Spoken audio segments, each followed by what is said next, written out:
2401. Spectators are seen as a source of drive arousal. This heightened state of arousal is presumed to facilitate the performance of well-learned or simple skills. However, if a skill is not well-learned or complex, the increase in arousal will interfere with its performance. The underlying notion is that an increase in drive arousal favors the emission of the performer's dominant responses.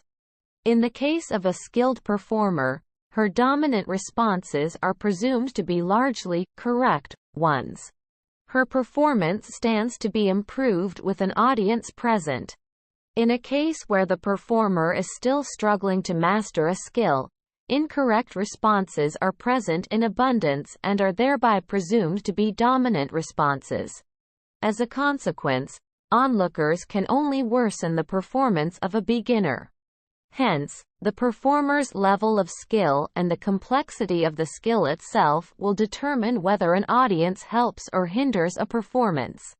2402. Athletes do require more protein, and all nutrients, than sedentary people, but there is no evidence that they require a higher percentage of protein compared to other macronutrients in their diet to perform more optimally. To put it another way, a diet with 10% protein is sufficient for most people, athlete and non-athlete alike. If an average adult female eats 2,000 calories, 10% is 200 calories from protein. If an average female athlete eats 3,000 calories, 10% is 300 calories from protein. That's a 50% increase in protein achieved by simply eating more of the same foods. So, when you exercise, you don't need to change the composition of the food, i.e., consuming foods with higher concentrations of protein or consuming protein powders. You just need to eat more of the same foods. The increased athletic activity will work up your hunger drive. In response, you will consume more protein as well as nutrients of all types. This works well since physical activity likely requires more of all nutrients, not just protein. 2403. Once production shifts to industrial methods, the leisure consumer is free to seek pleasure in the older handcraft technology. Typically, the technology itself enters one or more paths to pleasure as the market recognizes hobby demand. Tools and materials are designed for comfort, beauty, and satisfaction.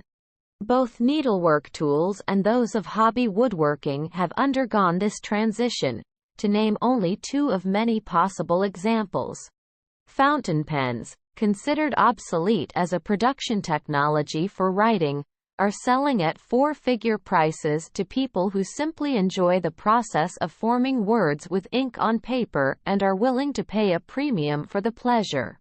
In the 1950s, the late Shelby Foote reportedly wrote his 3-volume, 1.5 million-word history of the Civil War with a dip pen, eschewing the then dominant writing technologies, the manual typewriter and the fountain pen, thereby lending a new meaning to the term, belletristic history.